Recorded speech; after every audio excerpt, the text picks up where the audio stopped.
ইউটিউবে কাজ করতে করতে আমাদের একটি বিষয় ভাবিয়ে তোলে, আর সেটি হলো একটি জিমেল অ্যাকাউন্ট দিয়ে আমরা কয়টি ইউটিউব চ্যানেল খুলতে পারবো,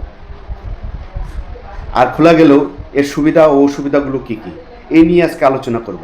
আলোচনা শুরু করার আগে আপনারা যারা আমার এই চ্যানেলে নতুন, তারা অবশ্যই আমার এই চ্যানেলটিকে সাবস্ক্রাইব করে পাশে থাকবেন, যাতে করে নতুন কোনো ভিডিও আপলোড করার সঙ্গে সঙ্গে আপনাদের কাছে পৌঁছে যায়।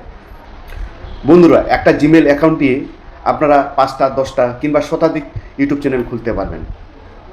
যদি ইউটিউবের কমিউনিটি গাইডলাইন মেনে কাজ করেন তাহলে কোনো সমস্যা নাই।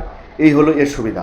আর অসুবিধা হলো, ধরুন আপনি একটি জিমেল অ্যাকাউন্ট দিয়ে 5টি ইউটিউব চ্যানেল খুলেছেন, যদি কোনো কারণে একটি চ্যানেলে ইউটিউবের গাইডলাইন ভঙ্গ করেন তাহলে কিন্তু আপনার ওই চ্যানেলে স্ট্রাইক চলে আসবে।